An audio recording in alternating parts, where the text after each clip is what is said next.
Welcome. So, as folks are coming in, if you want to share where you're here from, one thing yoga related, bringing you joy, and we're just having a little gentle beginning introduced by Ravi Shankar singing Om Sahana Vavatu, which is the blessing for our time together, for us all to be peaceful, for us all to be joyful, to have no enmity between us, and to go deep and to learn yoga together. I also just want to mention that Linda is here, and I'm going to spotlight you for a second, Linda, just if you want to say hi or wave if you need anything. Linda and I work together in YTT 200 all of the time, and YTT yoga teacher training, 200-hour foundations and 300-hour, and we have a lot of fun together. So if you need anything, some of you might have talked with Linda. Linda's here. And Linda, if you can just be ready with the YTT info to drop, and then also do you have the application? Yeah, okay, great. Wonderful. Did you want to say hi? Hi everyone. It's so good to be here with all of you. And like Susanna said, I'm here for any support that you may need. Feel free to message me in the chat, and I'll also share my email in the chat. And yeah, I'm looking forward to our time together tonight. So thank you. Wonderful. It's just such a joy to get to be able to go deeper with yoga and explore the roots of yoga. I'm seeing where you all are here from. I love this from all over. Outland, Colorado, and trauma-informed social justice training is bringing you joy, Kendra. That's amazing. I'm very excited for that training too.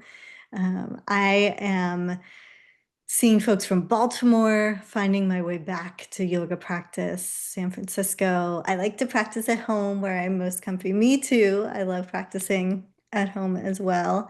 And one thing that's been bringing me a lot of joy, I'm wearing this beautiful necklace that my aunt gave me. It's from Assam. And so connecting back to like the cultural elements of the practice, my familial kind of cultural elements, the things that I've been raised with, and bring I think what I'm really appreciating is the ease, like the ease with which they come because they're so familiar.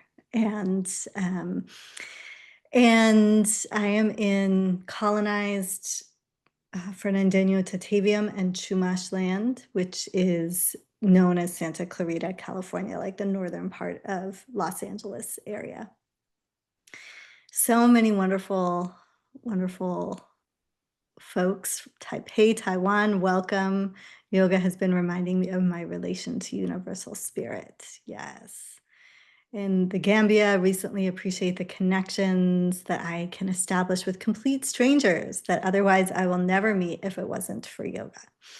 Wonderful. So I'm going to share my screen in a moment, but I also just want to say we're enrolling for our 200-hour, and we'll share a little bit more. And I know some of you are here to ask questions about that specifically, and also just in general, any questions that you have about yoga, you can ask me anything. I will answer, and if I don't want to answer, I'll let you know. Haribol, welcome, joining from Mexico City. So I'll share a little more about the training. Linda, maybe you can drop the link. And then we also just opened our scholarship applications. And the way the partial scholarships work is when we have enough folks on the regular application, we're able to offer scholarships. And so they're partial scholarships, and you just let us know, you answer a few questions and let us know kind of your specific situation, what you're going to utilize yoga for. And because part of our mission is changing the face of yoga. And so that's really what we're here to do. And we're here to support you in doing that as well. So just want to make sure that you have those resources. Okay, cool. And I don't know if you ever wondered, one of the questions I sometimes get is this beautiful painting behind me. It is a 17th century work of art by Bulaki, and it is the three elements of the absolute. It exactly exemplifies yoga to me because it is the uniqueness, right? The individual and the all, like the oneness. And does the individual come out of the oneness, or does the oneness come from all of us individuals, right? So it's the three elements of the absolute. It's yogic art, and it is like a painting copy. It's not the original. That would be amazing if I had the original, but just letting you know. And any other questions, please just let them flow. Also, you're more than welcome to have your cameras on, but you certainly do not have to. You can have them off, whatever you're most easeful with. As we say in the training, this is yoga school, not school. So you really get to engage in the way that, right, like the absolute, what helps the unfolding of your unique essence. Why are you here? Right? Why are you here? Of course, in this moment, in this training, in this conversation that we're having, this exploration of yoga, but also why are you here in your life at this exact time, in this exact way, deepening with yoga in all the ways that you might be doing or might be going to do? What is your unfoldment, right? This moment of your unfoldment. And then the other thing I love about this is, in a way, it's a representation of both birth and death. And the earliest conversation, one of the early stories and tales in the text, right, and often passed down orally, of the teachings of yoga, is the god of death, Yama. Yama sits on our shoulder. The god of death sits on our shoulder. And, we know that he's there. We know that death is coming. We know that our lives are not finite. And in fact, from that knowledge, we gain beauty, truth, meaning, right? If there was no end, what would be the purpose? And it is these teachings that come from the Lord of Death, right? From creation and destruction, from the beginning, from the end, that help us also understand, in this precious moment, in this precious human life, what are the supports, what are the teachings, what are the things that help us flower into what we are here to express. Okay. So we'll take a moment before I get into sharing, just to stretch our bodies up any amount away from the earth, lengthening, maybe gazing up towards your hands, and then exhale, twisting in one direction from your belly, your chest, your chin, your eyes twist around last. Maybe there's something else on your shoulder, right? Maybe there's a project or a responsibility or something you're excited about bringing into being, and being with it for just a moment.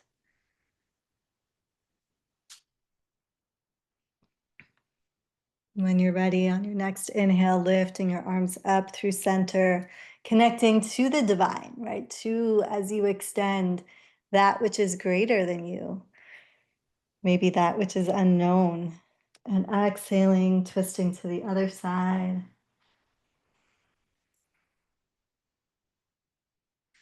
Once again, belly, chest, and chin twist around last. Eyes even, looking behind you.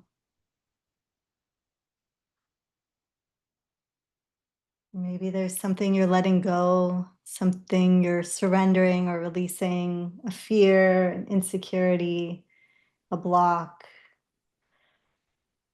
over this shoulder. And you can, as you get ready to twist back, leave it there just for now. Inhaling, arms come up, stretching out, maybe a little bit of a back bend, Tilting your chin up and a little bit of a forward fold, exhaling, coming forward. And then softly rotating your body on your trunk, right? Like your torso. So letting your body stir around like a sacred pot, like you're stirring the ashes and the fire of knowledge and wisdom. And circling one direction and then the other.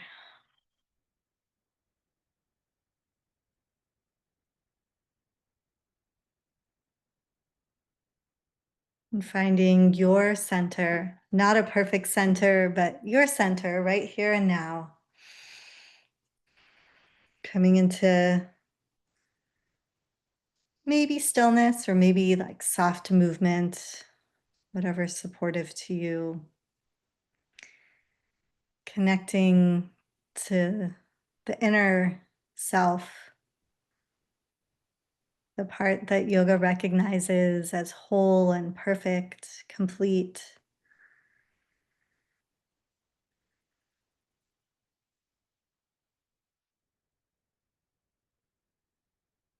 and acknowledging and appreciating yourself for showing up today, showing up for yourself, for your deeper soul, this unfoldment within,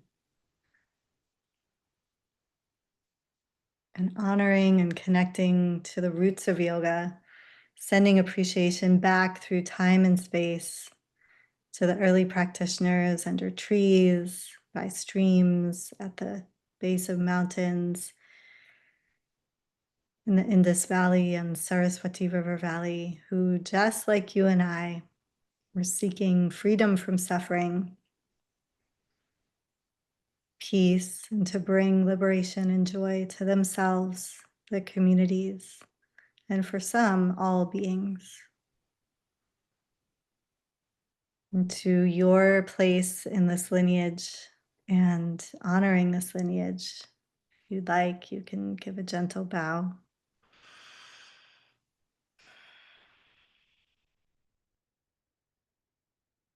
Mm, thank you. Thank you for practicing with me. Hmm. I'm going to share my screen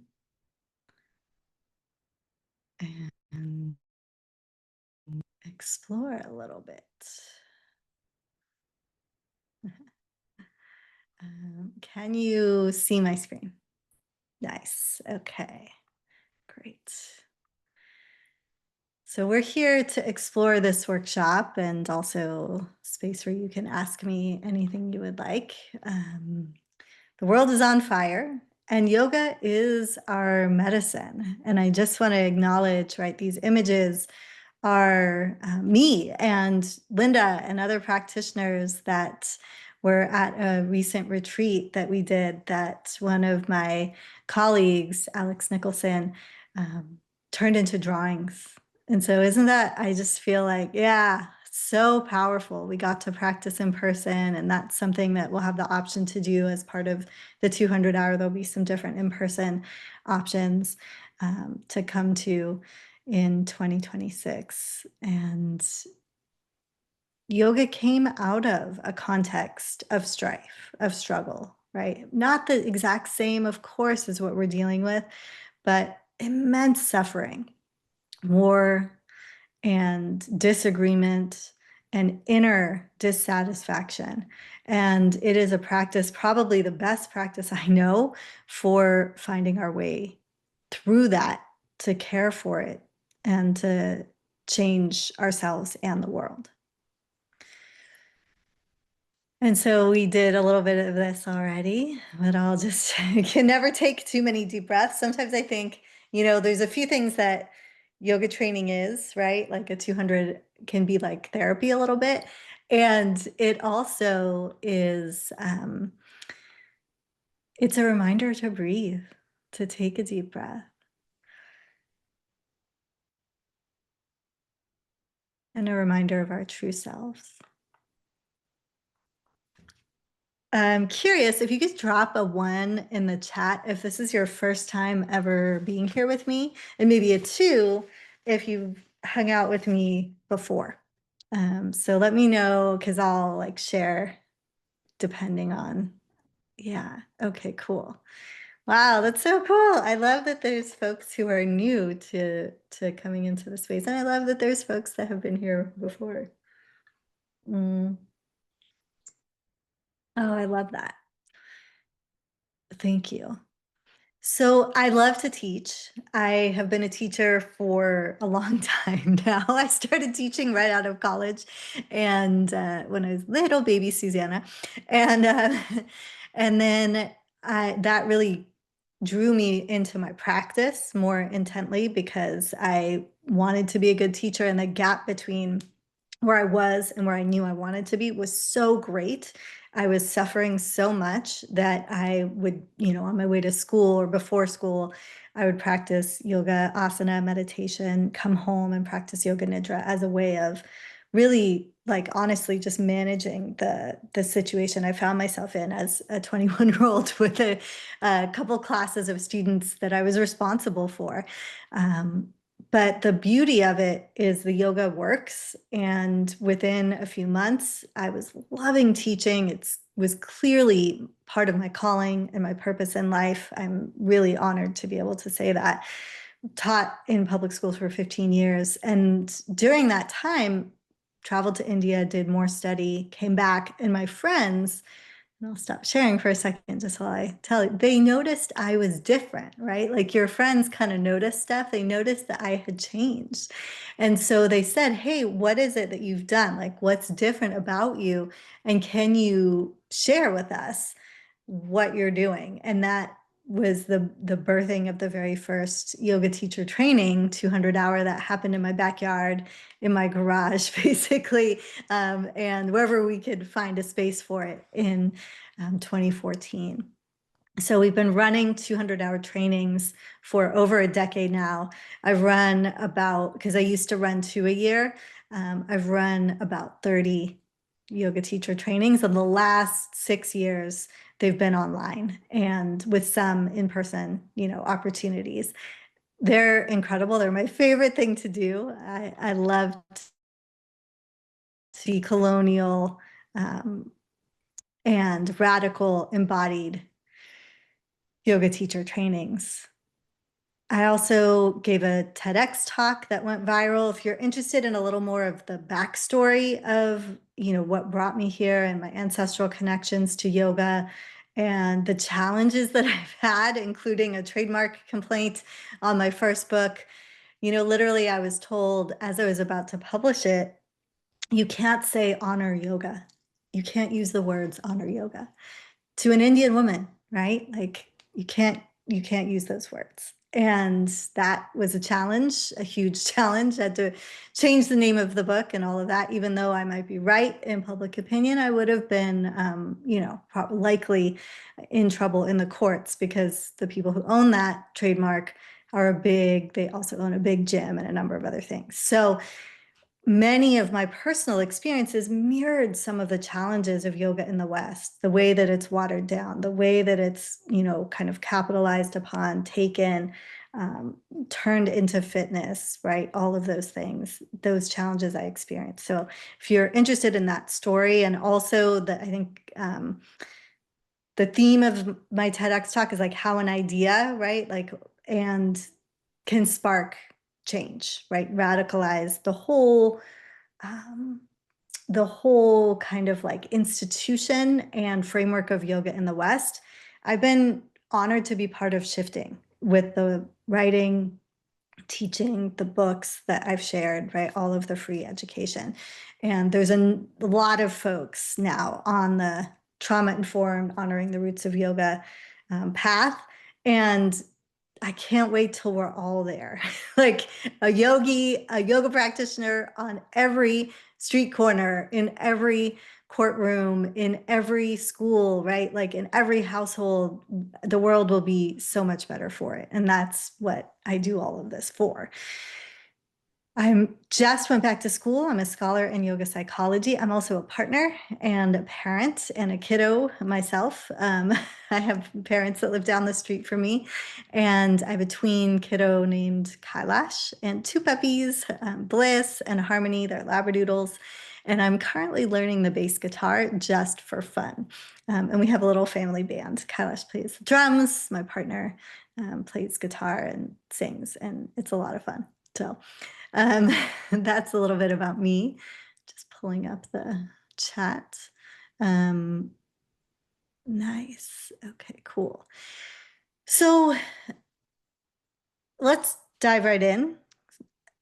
We live in a time where the world really is on fire, right? And for a lot of us, it was already challenging, but wellness is becoming more and more performative. Yoga is becoming more and more performative, and we don't need more folks that look a certain way or, have certain clothes or can do certain poses. We actually need embodied yoga leaders, people who are living the values and the practice.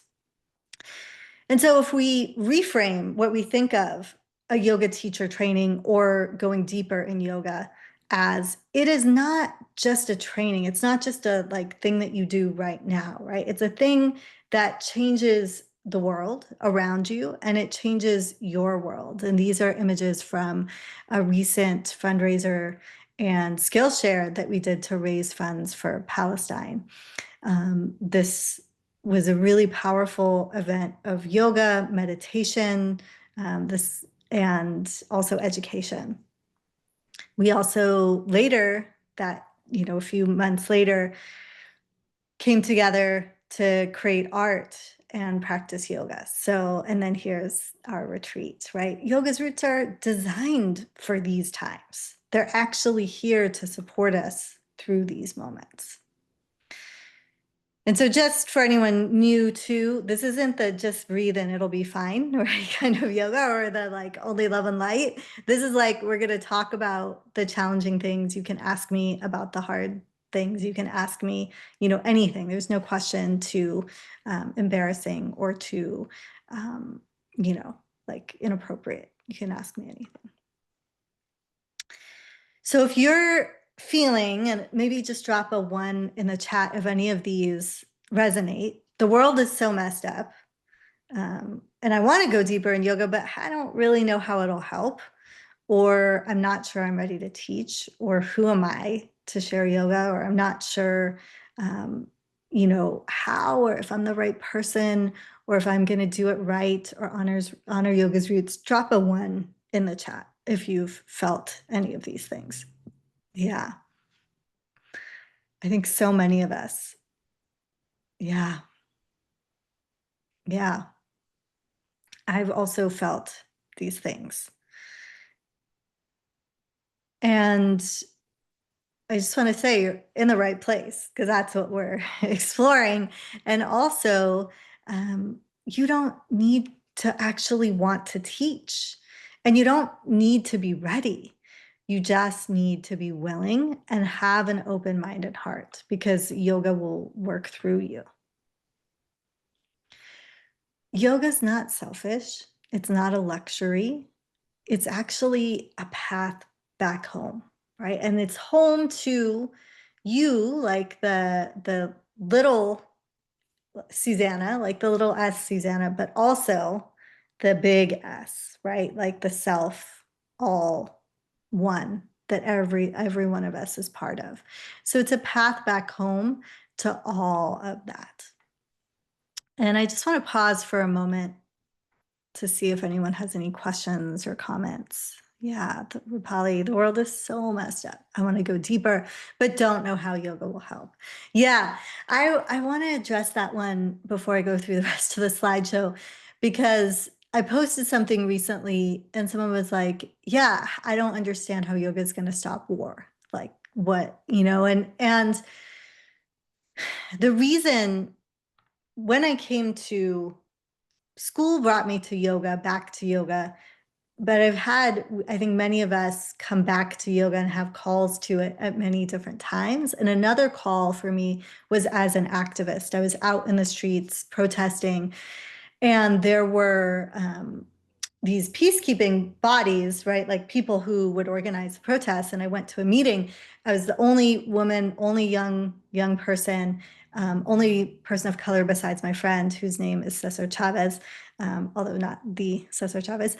And when they were saying who's going to lead the peacekeeping team, my friend Cesar looked at me and was like, she should. I was like, no, no, no, no, not me. I don't, I don't know. But I had been in deep practice now. This is like year 2 of teaching. And that had called me back to a very, very deep sadhana practice. I'd gone through another yoga training. And so I somehow ended up running this peacekeeping team, like had the walkie-talkie, hundreds of thousands of people in downtown LA, and a fight broke out, and it was right near me, and I just knew what to do. Like calmly walked up. It was actually a fight between someone else who was going to lead our peacekeeping team, an older man, and a pro-war protester. This was in 2001, and we had invaded Iraq. And I just was able to be a calm, de-escalating presence that changed the situation. Everything kind of de-escalated and we were able to move on and peacefully complete that march. So that was one of those moments that changed my life. I understood that what yoga had done was, it wasn't me, right? It was yoga moving through me to be able to help me hold the capacity. And in Western terms, we might call it a nervous system or default nervous system or regulated nervous system. It's so much bigger than that, right? It's like the collective energy of the intention that we're creating of human, like brother, sister, sibling. And so on 2 levels, I think what I understood to be true is yoga completely changes us when you practice it as a way of life, right? The roots of yoga, not just asana, but all of it, yoga ethics. And 2, the root causes of suffering, of violence, of even the arguments we have in our families, with our friends, with with our coworkers, they're not different, right? We have something like 52 main emotions that we feel. Of course, there's nuances and flavors. You can have many more, but from anger to sadness to fear to jealousy, right? Joy.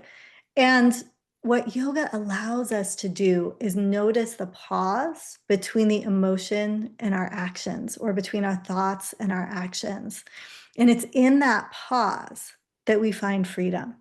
And so if all beings on this earth were practicing in this way and looking at the samskaras, looking at the blocks, right, or the granthis, the things that cover over our perfection that's in us, then we would actually be able to move closer to that ideal of world peace, of, inner fulfillment in our communities. We're so far from that. I know it sounds so far-fetched, right? But it's like yoga helps us work on that harmony path, and it's inner harmony and outer harmony. And so I don't know if that helps, Rupali, but I've definitely seen it change the world. So I will say I went on from there to work in organizing in LA.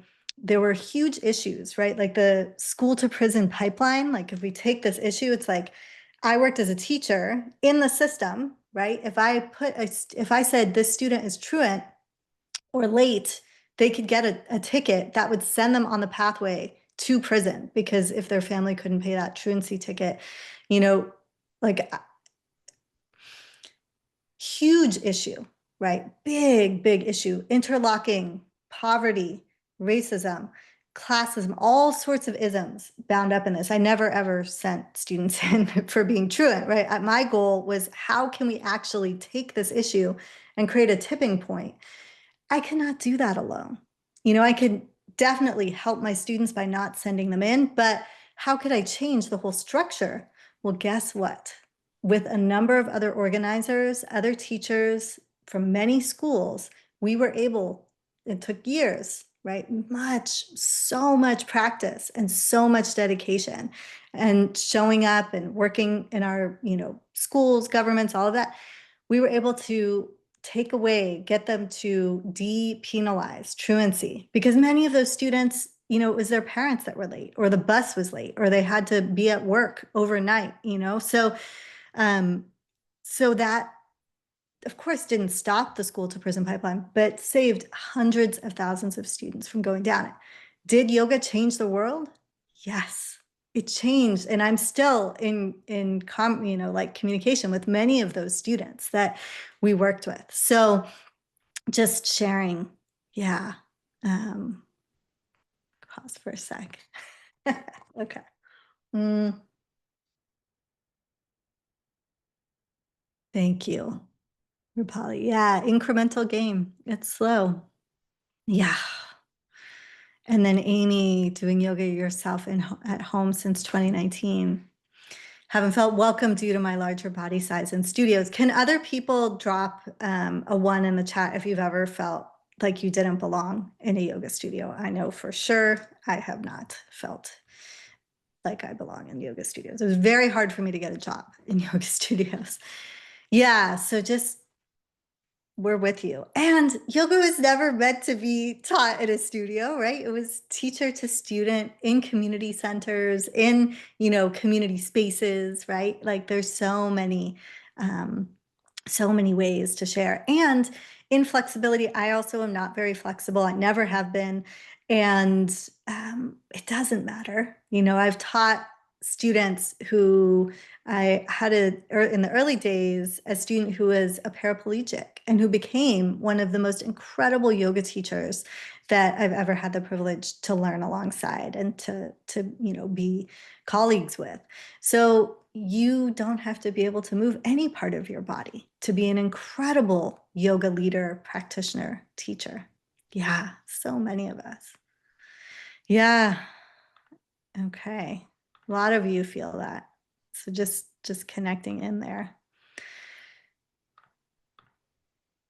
And so I want to just touch on this framework, right? Which we go into much greater depth and really like embody it in the teacher training.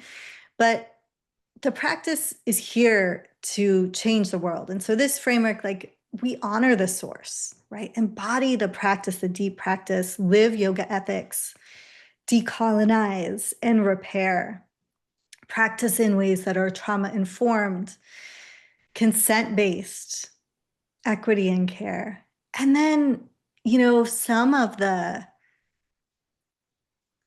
depth of yoga is it's not really yours. It's not really truly moving through you until you give it away, right? Seva, service, sangha, stewarding it. And you don't ever have to teach to be giving yoga, to be sharing yoga. It can just be informing how you are as in your relationships, in your friendships, the way you de-escalate arguments, the way you care for your kids or the elders in your life, the problems you help solve, right? Practicing yoga as oneness and leading with integrity. And I wrote these out in kind of like affirmations, but not like bypassy affirmations. So I'm just going to read them. Again, if you have any questions about them, we can explore, but honoring the source. We reject white mythologies of appropriation, and we remember yoga's South Asian roots, teachers, and sacred sounds, honoring the lineages that guide us to truth. We embody the practice, the sadhana, our personal journeys, right? Our practices at home that are so intimate, and yoga philosophy. We reject watered down, empty aesthetics and embody yoga's daily devotion as a living prayer of breath, rest, creation. I would add creativity and presence. We live ethics and right relationship. So rejecting silence. And I try to word them as like something we're letting go and something we're bringing in, right? Like ahimsa is literally the ahimsa non-harm, the first yama of yoga ethics is interrupting harm wherever we find it. And we practice that as action, truth-telling, accountability, confronting violence in systems, in silence, and complacency, and within ourselves, because, caring for ourselves is, as Audre Lorde said, a radical act of self-preservation. We decolonize and repair, and we go really deeply into what decolonization is, reject supremacy in all its forms, caste, which is a huge issue in India and in the diaspora, similar to racism. So understanding that is really important in the context of yoga today. Race, power, profit, reclaim through humility, care, and repair. And we teach as caretakers, not as owners. Yeah, and Amelia, it's such a wonderful and interesting point about it not traditionally being meant to be taught in studios. It's true. I mean, there's nothing wrong with studios, right? Like in a conceptual sense, I've met some really amazing studios actually on the book tour I was just on that are really community based. What I think is wrong about how yoga is practiced in some studios is the exclusion or the focus on aesthetics or the hot power, right, at the expense of the philosophy, all of the watering down of yoga. And yeah, in community spaces is where yoga came. In India, all over, you'll find people like out in nature. And if you think about it, the first yogis were in nature, right? They were under trees, they were by rivers, they were by streams, in parks, um, having these community classes. And yes, it is hard to have access to props outside, unless we ask everyone to bring their own props, but that's challenging. We honor the roots, but we also honor who is in front of us, right? So trauma-informed, consent-based, equity, and care. That is the heart of what yoga is. Yoga is, in its base, in its foundation, creating social justice. And so we unlearn domination in ourselves and in our language, in the ways that we might teach, in the ways that we might parent or lead, right? And choose collaboration, mutual uplift. Consent is our language, belonging is our birthright. Every body has agency and every voice has worth. This was revolutionary for me when I took my first yoga teacher training many, many, many years ago. The training doesn't exist anymore, and it was good in a lot of ways and challenging in some in terms of appropriation. But the good things were I didn't realize how much I was dominating myself, right? And how much I needed yoga ethics to help me set up and like the niyamas to help me care for myself. So there's this deep journey of practicing like brahmacharya, energy management, and care that then we can bring out into the world the more that we're caring for ourselves, right? And practicing that sovereignty with ourselves. And then we serve, rejecting saviorism, but serving through solidarity, practicing with, not on, our communities. Yoga without justice isn't yoga. And rejecting disconnection, remembering our interbeing, oneness, meaning justice for all human beings. Rising, yoga means we rise together or not at all.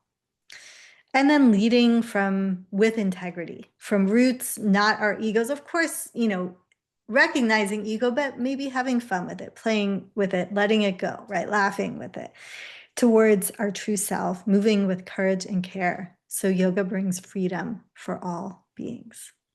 So I will stop sharing there and just see if there's any questions on the framework or on um, anything that I've shared.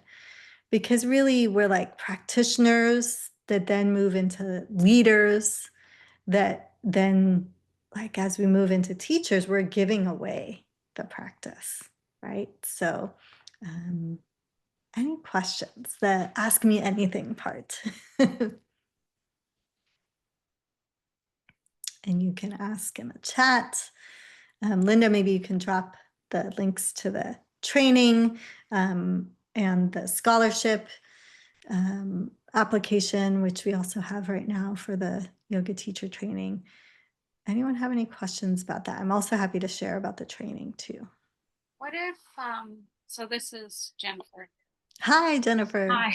What if um a person can't start in January, like can't do anything live in January?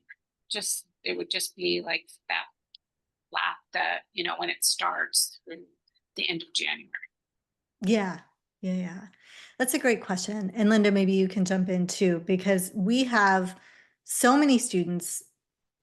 I will say I created the training for people who are really busy. And it's 5 months, 5.5 months, because I want us to show up when we can. But also, like, there's going to be days where we're dragging ourselves in, we're exhausted, days where we can't even show up live, but we can watch the recording, right? There's always recordings. I do some of my best learning. I take a lot of classes, and I do a lot of them asynchronously because I'm busy, right? Like, I'm a parent, I'm a caregiver to my parents, and I work. And so it's okay, it's not a big deal if you can't do anything. It's really would only be like 3 classes that you would miss. So it's in the scheme of things, not that many. You can always watch the recordings later. And sometimes I would say that kind of the phrase I like to use is like the light dawns slowly over the whole, right? So it's more about the presence and just being with. Also, you do get access to the first module as soon as you sign up. So you can kind of go through the preparation and then module 1 ahead of time. So like now, and because we wanted to give people that foundation. Linda, anything you would add? Yeah, I would just add that sometimes there's like this feeling or fear of like missing out. And I think what I've noticed over the years of being a part of these YTTs is that there's so much room and time for connection. And the idea of missing out doesn't always actually um isn't actually always a thing. And so if you feel like you can always catch up and watch the recordings, and there's so many opportunities, whether it's in breakout rooms and live calls, or yoga buddies or small groups, that you'll still have time and find ways to connect with everyone.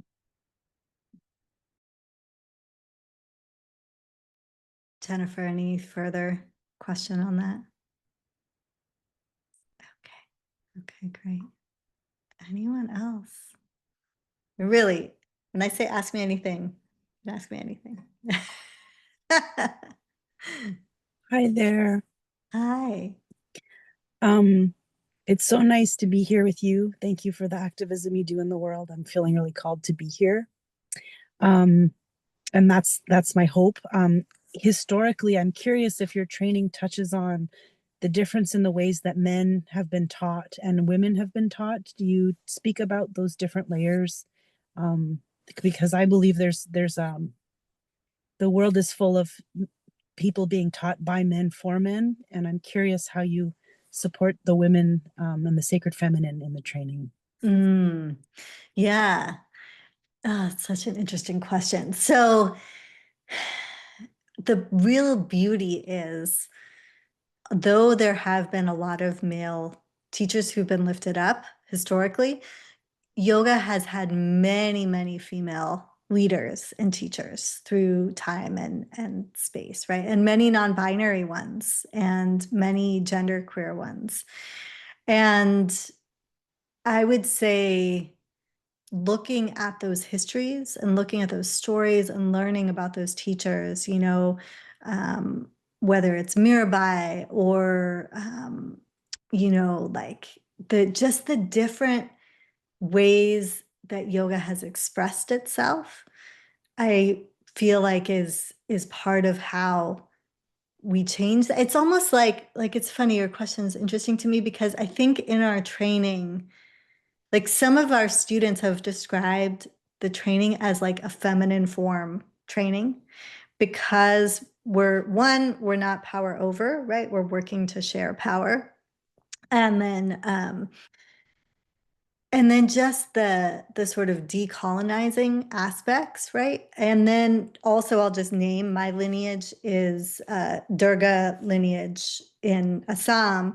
And Assam is one of the only places in India that has had like matrilineal leadership through like pretty much unbroken through because it wasn't as impacted by colonization because it's so remote, right? So there's a lot of that energy that is moving through the training. And I think we also problematize binary gender, right? We complexify binary gender and look at gender as a spectrum. And we get a lot of students who are non-binary, students who are trans.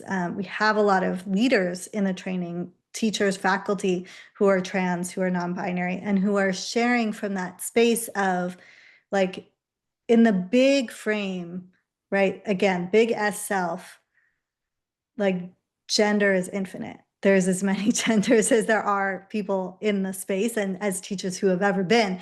And so we're pointing to that, right? While knowing that in the historical, there is a lot of inequity and has been a lot of inequity. So I don't know if that fully answers your question, but yeah. Awesome. Okay, great. Writing on that question, this is Jennifer again. Hi, Jennifer. Yeah. I have another question. So in the training and when we go for social justice and ahimsa, there's been a lot of abuse in the yoga communities. Yeah. And I was a part of a community, and I was going to take their yoga training, teacher training. And then I found out that the founder, like from the foundation, I had something happen to me, and the way that it was handled was not great. And is there,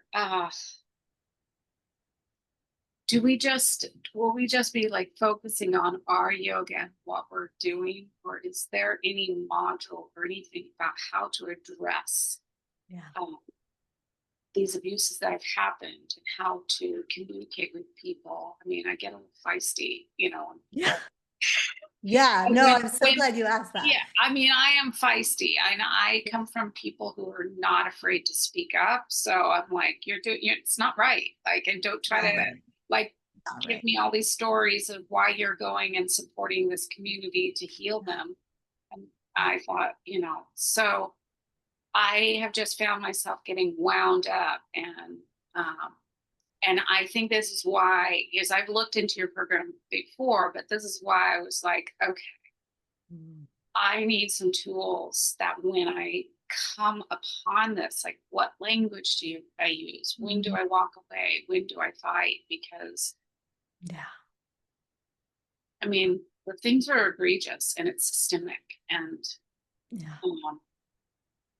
I mean, I think that's just one reason why I want to carry the yoga in my body, like the asanas. And I've done a lot of studying philosophy and Ayurveda since 2018, but I haven't really gotten into the asanas. But I feel like if I carry yoga into my body, with my body, that I may have more of an impact. And just, just also I have this certification and all that, but just, I mean, like lessons are transmitted. We speak words, we hear them, but when you know something, I'm a retired ballet dancer. So when I taught ballet, like when I really knew what I was doing, especially when I was choreographing, I mean, I could see it in the room with the students, but I didn't know what I was doing. They didn't know what they were doing either, even if the words were clear. So yeah, that has been my journey this year. It's been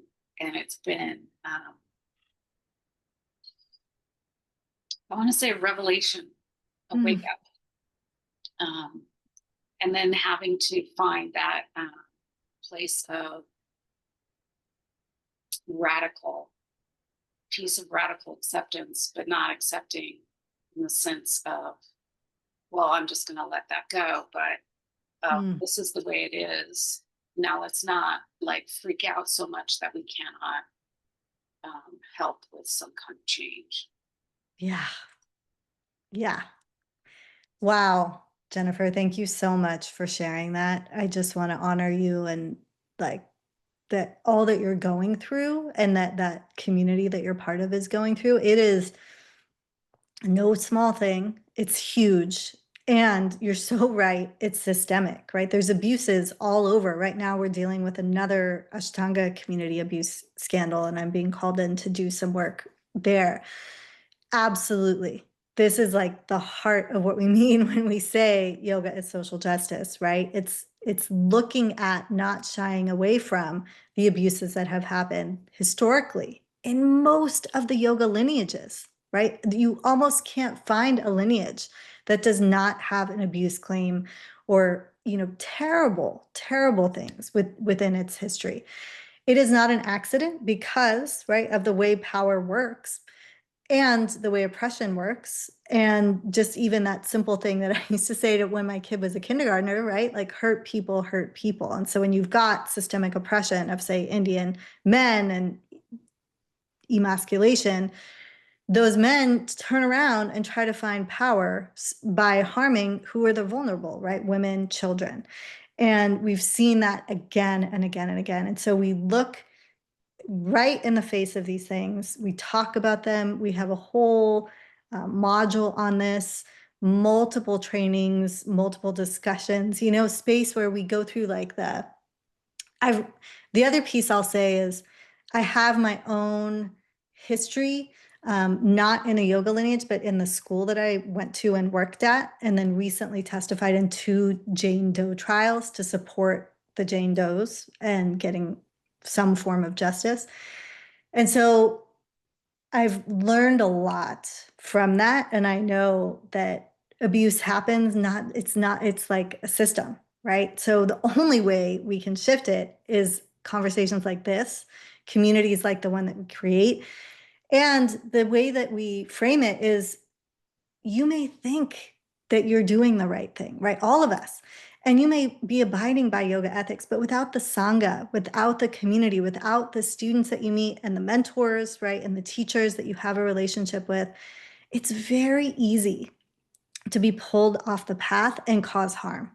And so I would say, I'm kind of condensing like a huge part of the training into a small piece, but it's the relationships that prevent secrecy, right? And that create transparency and create accountability.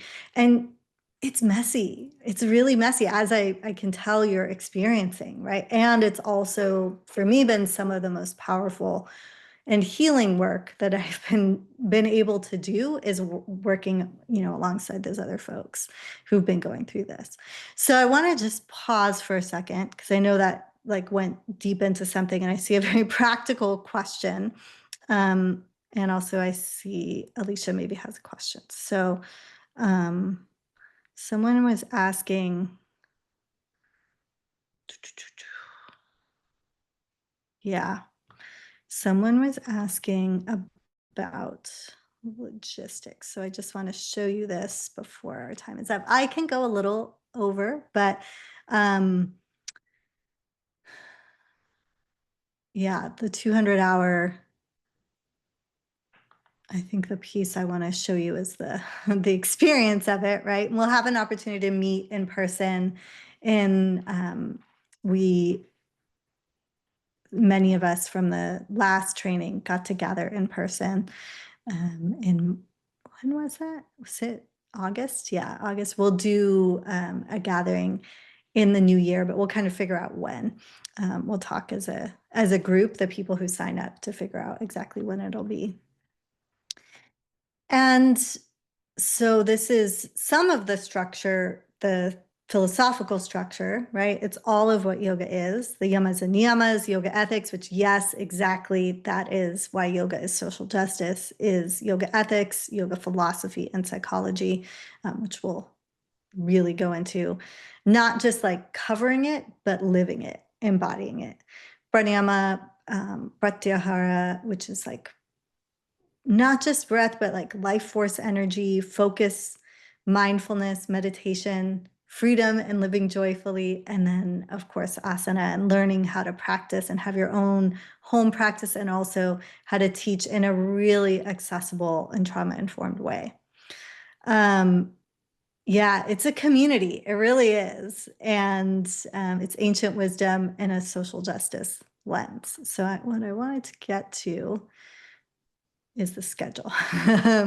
But it's kind of like, it's not just yoga teacher. Where we're going is on this pathway through authentic practice to living our values, connection, and community, and really embodying yoga's roots in everything we do. So there is like an hours log, right? Because it's 200 hours. But all of a sudden you realize, wait, my whole life just became yoga. And so this is some of what we cover. This is the manual, like a little sample of it, but the schedule here. So it's experiential, it's interactive, it's fun, live training sessions, Mondays 4 to 7. The fourth weekend of every month, we have a retreat that's 11 to 2 Pacific, right? So depending on your time zone. And then some Wednesdays we have like caucus spaces where we break out, say, South Asian yoga teachers or Black yoga teachers, of course, led by a Black teacher, queer teachers, neurodivergent teachers, or practitioners, right? Folks who want to explore yoga in a community with folks of who share their identity. And it's a really beautiful part of the training. Yeah, look, this YTT changed the way I view the practice, what it means to teach. Susanna's feminine-informed teaching has evolved the way I lead. Teacher training is how I lead in a classroom. I feel so lucky to have learned from Susanna and her team. And Anita was a grad back in 2021.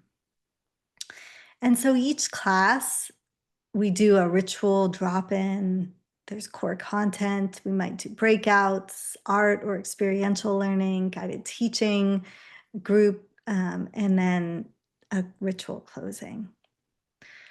And you, of course, do get your certificate once you finish. This is a 300-hour certificate. You get 200-hour certificate, and you would be certified.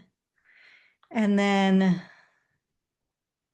the other piece is, I believe we are the only award-winning teacher training that also is recognized by Yoga Alliance, which is a controversial, body, but we won independent awards, but also they hired me and basically to increase the standards for yoga trainings everywhere, right? So we do give you Yoga Alliance certification, meaning you can be registered with them if that's important to you, but it also, the certificate is Ignite, Institute for Yogic Leadership and Social Change. And enrollment is open. And then you can also book a call for if you have more questions. So I will stop sharing and see if there were other. Yeah, it's online. The calls are online, but we'll plan for in-person opportunity. And the reason we don't have a date is depending on who enrolls. I wanted to talk with folks to figure out, do we want to do it at the beginning of the training? Do we want to do it in the middle, at the end? When is a good time? And obviously it's not going to maybe work for everyone, but try to get as many of us there as possible. Yes, if you already completed a 200-hour training, then absolutely you can message us, Amelia. But some people take the 200 and then they want to use it for their 300-hour. Yeah, so we usually have, it depends, but anywhere between 40 and 50, right? But or sometimes it's 20 to 30. It really just depends. And if it's feeling too big, we break out into 2 cohorts, right? So then it's like 20 or 15. We do a lot of smaller group work. Alicia, did you have another question? I know you popped on. I just want to make sure. Yes, Lee, I have a question about kinesthetic. My question was answered. Oh, great, Alicia. Thank you so much. Yeah, and good to see you. I'm just looking Any other? Can you talk about the structure? Yeah. So in a way, like your week might look like when you're in the training, like you come to class on Monday, we explore a topic. You also get, I didn't show this. Let me see if I can open it really quick, but you get the modules ahead of time, and you can go in. Let me see. Yeah. So here is the 200-hour. So you have a course portal, and this is for our asynchronous people who love, doing things.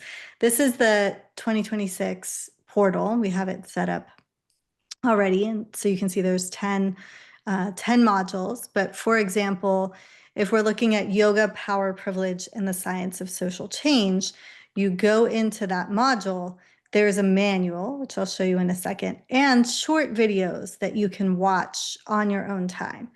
Some people love this and love learning asynchronously, and that's great. And then some people love going into every module has its own manual, right? Going into like cultural appropriation. What is oppression, power, privilege in the yogic context? Cultural aspects of yoga, right?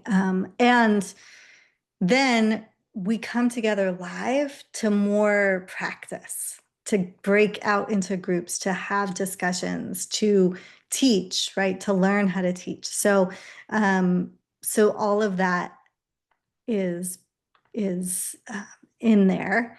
And this is because I really love education. And I know some people learn by reading, some people learn by listening, and they want to listen asynchronously, like while they're doing the dishes or whatever. And then some people learn they're not going to really look at the modules or these videos, but they're going to show up live, right? All of that is welcome. You don't have to do all of it. It's kind of like a oracular, like choose your own adventure. And you have a lot of support. We really have dialed in how to build community. So there's some deep community building happening and relationships that are happening in our current training and the last few trainings. But this is another example of like Ayurvedic key principles, right? Going in and learning about yoga really off the mat and into your life and into your world through all of these things. And then the other piece is like, okay, well, how might we do a class connected to the elements, connected to soothing pitta in the summer or stimulating kapha in the spring, right? So there's just so much great stuff in here. So I didn't fully answer your question, Kristen, but Monday nights, come to class, then you meet. What I notice is happening, because all the small groups, like they're kind of pods, have WhatsApp channels that me, Linda, and our other mentor, Hien, are in. And so they're talking through the week and like maybe meeting or just texting, supporting each other, practicing. And then we come back together on Wednesdays for maybe a guest teacher or a deep dive on a particular topic or caucus space. And then Monday again, right, going deep. Then we have our weekend retreats, which is 3 hours, Saturday, Sunday. And that's with our expert faculty that come in.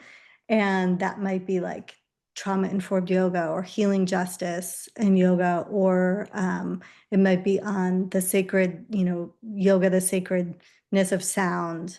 On kirtan, we'll have a kirtan performance with mixed puja, those types of things.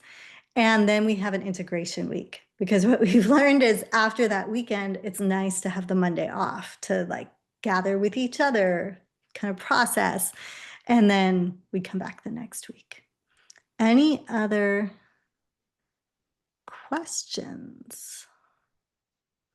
Yeah, it's not a problem if you're doing it all asynchronously. Yeah, we've had many students who do that. I did have another one. What's the exact date of the first live class? Linda, I think you put it in the chat. Yes, it's on Monday, January 12th. It'll be that 3-hour call at 4 p.m. Pacific. Yeah. And then that month, I think we have, I'm just looking at January. So do we not have integration week that month? Yeah. That's the only month we won't have integration Yeah, week. which I think makes sense because then we go 19th, 26th, and then the 2nd. So if you're coming in February, you would have, yeah, just 3 classes. But again, we'll make sure you get the modules for this like right away as soon as you sign up. So that way you can be exploring the material ahead. Yeah, the website stated 50% live attendance. I think we just mean watch, like either come live or watch asynchronously 50% of the material. Does that make sense? So some people just show up live and that's how they get it. And some people don't show up live and then they just watch the videos or the recordings. But either way, I mean, part of why we do give you, we like to give people that choice. And I will say, we've really worked to make the live classes much more experiential and much more like, it's not a repeat of what's in the other things. So it can be helpful to look over the manual and then, come to the live classes, or come to the live classes and then look over the manual. It's a lot of fun. Yeah. Anything else?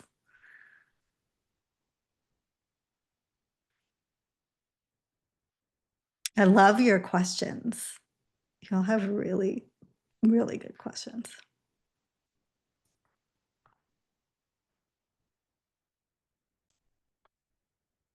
Okay.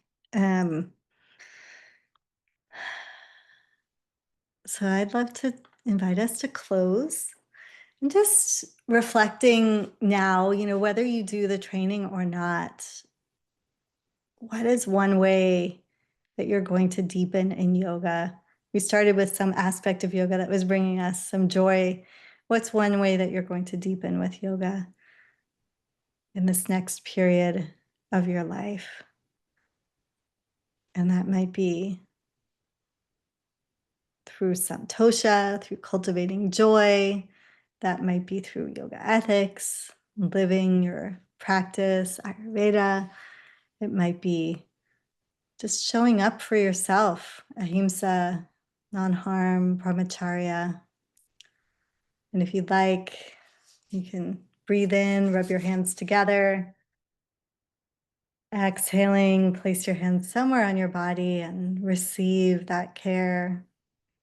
And then because the practice is ours, even more so when we give it away and we don't own it anyway, we can rub our hands together and take that thing. I think for me, it's brahmacharya, and let it go, send it out into the world. And then as you're ready, hands come back to heart. And if you'd like, gentle bow. And you can share in the chat or out loud how you're deepening, and we'll be here for a moment if you have any questions. And thank you so much to each of you. I'll close and say Om Shanti Shanti Shanti, Om Shakti Shakti Shakti, peace, peace, peace, and power, power, power. Thank you. And Linda, if folks want to book a call with you, do you have a link for that? Just realizing. Yeah. Thank you so much. Just want to thank you, Susanna, for answering my questions so fully. Because as you were speaking, I realized that anger is to keep me from like going to despair, but how I really feel is such a great sadness. It's like feels beyond me. Like I have an understanding of how sacred this work is, and when I hear about, witness, or experiences the abuse, of course, the first thing that usually comes up is that anger. But really, it's like a profound, it's almost deeper than myself. Like, this, it might be really, yeah, just deeper than myself, like that sense. So thank you so much. I think this is the place. You're so welcome, Jennifer. It's devastating. It's devastating. It's so wrong. And it's like unthinkable. Yeah. And so the grief and the anger is like, it's so welcome. It's like, can there be no other reaction, but just like, it's horrible.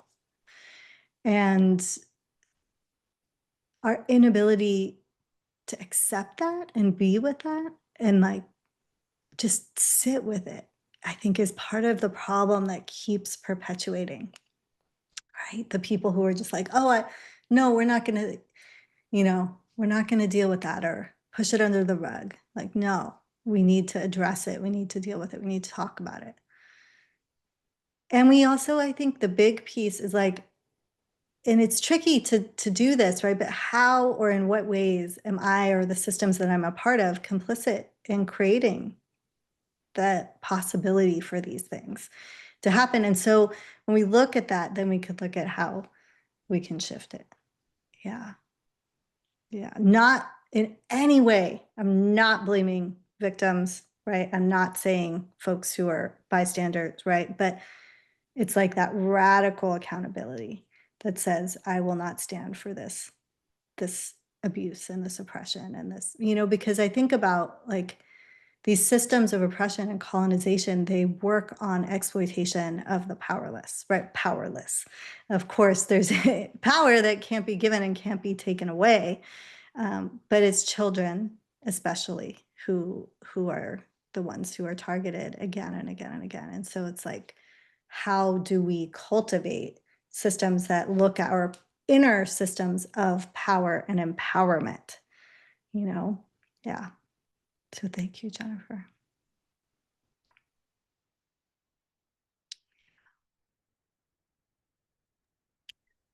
For myself, I just want to say, I'm so grateful for the activism layer that you have combined. It's not only is it needed, it's been lacking for so long. So finding you was so refreshing. And the radical layer to it is such a draw, and I really hope that other people can find that. It's it was such a, I felt like I was in a desert, and that was the water. So thank you for putting yourself out in that way.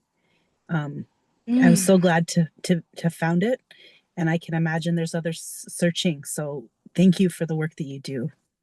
Yeah. Thank you so much. See. Yeah. That means a lot.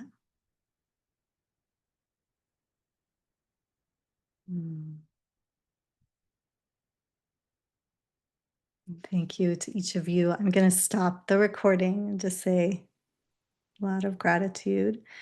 And if any